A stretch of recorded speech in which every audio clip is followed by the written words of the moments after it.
Good morning students. ये video मैं जयपुर राजस्थान के स्टूडेंट्स के लिए बना रहा हूँ। जो भी कोर्स आप करने वाले हैं उसकी जो स्पेशलाइजेशन है उसको अपन डिटेल में डिस्कस करेंगे। टॉप कंपनीज कौन कौन सी है जहां पे आपका जॉब लग सकता है, कितना सैलरी पैकेज आपको मिलेगा, मोर एजुकेशन करके मेरी क्लासेस इसको डिस्कस करेंगे।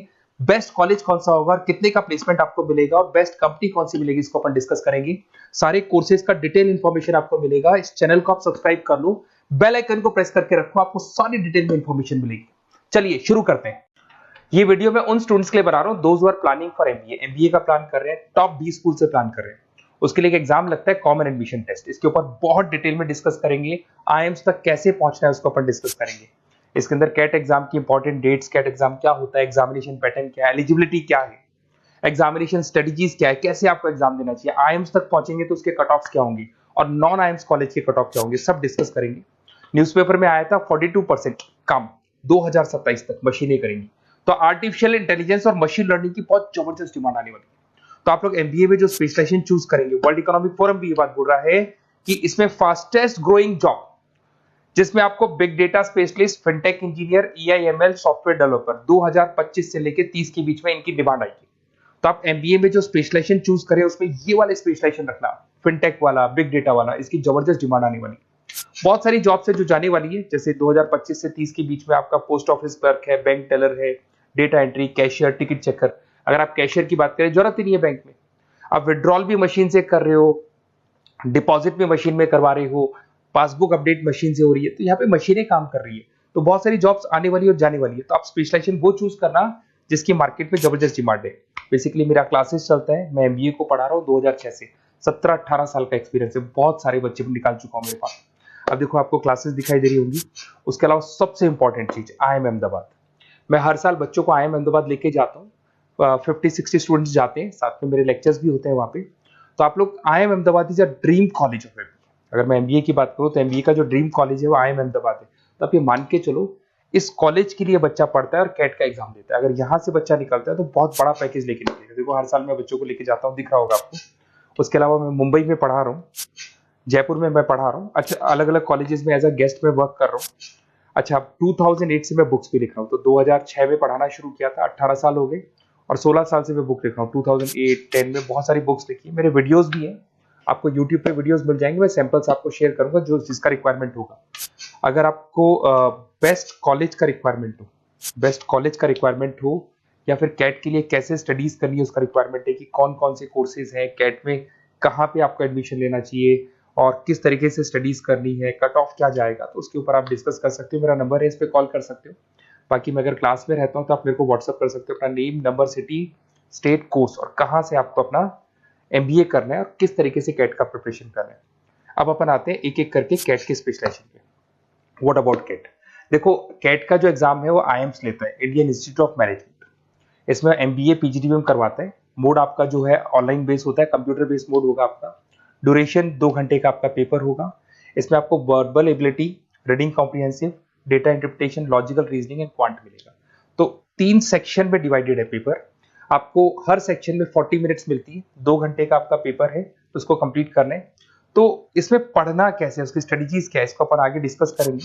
देखो आपको इंपॉर्टेंट डेट्स दिखाई देंगी। नोटिफिकेशन इसका जुलाई 25 तक आ जाता है।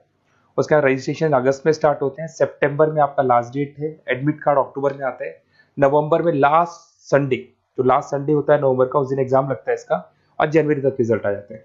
अब देखो इसमें बहुत सारी चीजें जो अपन डिस्कस करेंगे। टोटल इसमें 66 मार्क्स का पेपर होता है, वेरी भी करता है थोड़ा बहुत। 40 मिनट्स पर सेक्शन को मिलता है। इसके अंदर आपका इंग्लिश है, रीजनिंग है, क्वांट है, इनके लिए अलग अलग टाइम मिलता है। 1/3 इसमें नेगेटिव मार्किंग रहती है। मतलब अगर आपने कोई किसी ऑप्शन बेस्ड क्वेश्चन को तुक्का मारने की कोशिश की तो 1/3 कट जाएगा। एमसीक्यूज में नेगेटिव होता है और बाकी जो सेक्शनल कट ऑफ जरूरी है इसके अंदर। मतलब ऐसा नहीं है कि आपका इंग्लिश में स्कोर आ गया, मैथ्स में नहीं आया, डीआई में नहीं आया तो सिलेक्शन नहीं होगा। इंडिविजुअल आपका इंग्लिश में भी आना चाहिए, मैथ्स में भी आना चाहिए, डेटा इंटरप्रिटेशन में, तीनों में आना चाहिए आपका। और एमसीक्यूज में जो नेगेटिव मार्किंग है एमसीक्यूज के लिए होगा, नॉन एमसीक्यूज के लिए नेगेटिव मार्किंग नहीं होता है। उसके अलावा अगर मैं एलिजिबिलिटी की बात करूं तो जनरल का अगर स्टूडेंट है तो 50% मार्क्स चाहिए। अगर आपका 50% से कम है, you are not eligible to give the CAT examination. अगर एससी, ओबीसी, रिजर्व कैटेगरी से है तो 45% आपको चाहिए। देखिए, और एज लिमिट नहीं है, कोई भी बच्चा एग्जाम दे सकता है। फाइनल ईयर का स्टूडेंट दे सकता है, फाइनल ईयर होने के बाद भी वो एग्जाम दे सकता है। अगर मैं स्ट्रेटजीज की बात करूं, देखो बार बार मैं एक चीज बता रहा हूं, जब भी आप पेपर को अटेम्प्ट करते हैं इसमें टाइम कम होता है, क्वेश्चन ज्यादा होते हैं। तो यहां पर आपको रिजेक्शन आना चाहिए, सिलेक्शन नहीं करना है, रिजेक्शन करना है। बहुत सारे ऐसे क्वेश्चन होते हैं बहुत इजी है, उसमें 4 से 5 मिनट खराब हो गए और आपने उसका राइट आंसर निकाल दिया। अरे भाई वो 5 मिनट में 5 क्वेश्चंस करने थे आपको, उस क्वेश्चन में फंस के आपने 5 मिनट खराब कर दिए। तो जो क्वेश्चन इजी और आपको लग रहा है सॉल्व हो जाएगा बट टाइम लेगा, आप उसको छोड़ दो, रिजेक्ट कर दो। वो क्वेश्चंस करने हैं जिसमें टाइम कंज्यूमिंग कम होता है। आप अगर टाइम को एकदम से वेस्ट कर देंगे ना तो बाद में रियलाइज होगा टाइम चला गया, क्योंकि मैनेजमेंट एप्टीट्यूड टेस्ट है, जैसे गवर्नमेंट एग्जाम के टेस्ट होते हैं। तो यहां पर क्या टाइम सबसे बड़ा इंपॉर्टेंट फैक्टर होता है आपका। तो बेसिकली एक्यूरेसी होना चाहिए, स्पीड होना चाहिए और आपका टाइम बैलेंस होना चाहिए, और साथ के साथ कौन सा क्वेश्चन छोड़ना है और कौन सा करना है। बहुत सारे क्वेश्चन होते हैं जिसमें लालच देता है करो करो करो, बाद में पता लगता है फंस गया उस क्वेश्चन के अंदर और फंसने का टाइम चला गया। तो टाइम नहीं जाना है इसके अंदर। उसके अलावा देखो, अगर मैं आईएम्स की बात करता हूँ, आईएम्स में 99 percentile, IIM Ahmedabad is 99 percentile आपको चाहिए। उसके बाद में अगर मैं बात कर दूं, बेंगलोर 99, कोलकाता 99, लखनऊ में 97 टू 98 चाहिए, इंदौर कोझीकोड में 95 टू 97। तो परसेंटाइल तो मान के चलो, अगर आपको टॉप कॉलेज चाहिए ना तो 99 प्लस परसेंटाइल चाहिए आपको, ठीक है। उसके अलावा अगर अपन देखते हैं एफएमएस दिल्ली, नॉन एक्सेप्टेबल जो कैट का एग्जाम तो लेते हैं बट नॉन आईएम्स है, वो भी 99 मांगता है। एसपी जैन भी 85 टू 95 मांगेगा। एमडीआई गुड़गांव 95 परसेंटाइल मांगता है। आईएनपी गाजियाबाद 85 टू 90 मांग रहे हैं। तो कॉलेजेस तो बहुत हैं, और ये मान के चलो आप 80 से लेके 99 के बीच में अगर आ जाते हो तो आपको टॉप 20 स्कूल्स मिल जाएंगे। अगर आईएम्स भी नहीं मिलता है तो उसके नीचे के स्कूल्स मिल जाएंगे। बाकी अगर इसको डिटेल में आपको डिस्कस करना है तो मेरा नंबर है, आप कॉल कर सकते हैं। अच्छा, उसके अलावा मेरा नंबर आपको दे दिया मैंने, अगर मैं कल क्लास में हूं या कॉलेज में और फोन नहीं उठाता तो व्हाट्सएप कर देना, अपन डिटेल में डिस्कस करेंगे सारी चीजें, और कहां से आपको कैट करना चाहिए, कौन सा इंस्टीट्यूट बेस्ट रहेगा वो भी मैं आपसे डिस्कस करूंगा, कौन से कॉलेज में आपका एडमिशन लेना चाहिए वो भी डिस्कस करेंगे, किस तरीके से आपको पढ़ाई करनी है, नोट्स कैसे मिलेंगे, वीडियोस कैसे मिलेंगे, सब डिस्कस करेंगे।